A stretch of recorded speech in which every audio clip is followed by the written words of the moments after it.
Dar vieną kartą. Aš gal iš naujo pradėti.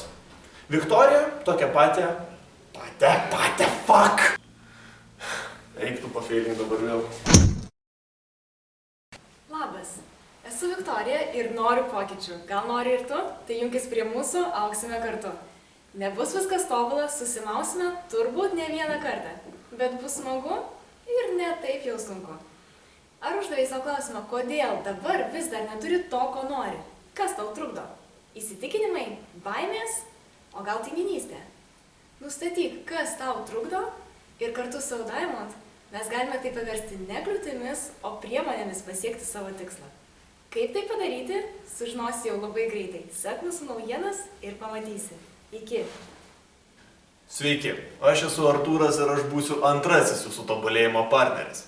Mano kolegė Viktorija jau minėjo, kas stabdo jūsų augimą. Dabar aš norėčiau pakalbėti apie tai, o ką aš turėčiau padaryti, kad situacija pasikeistų.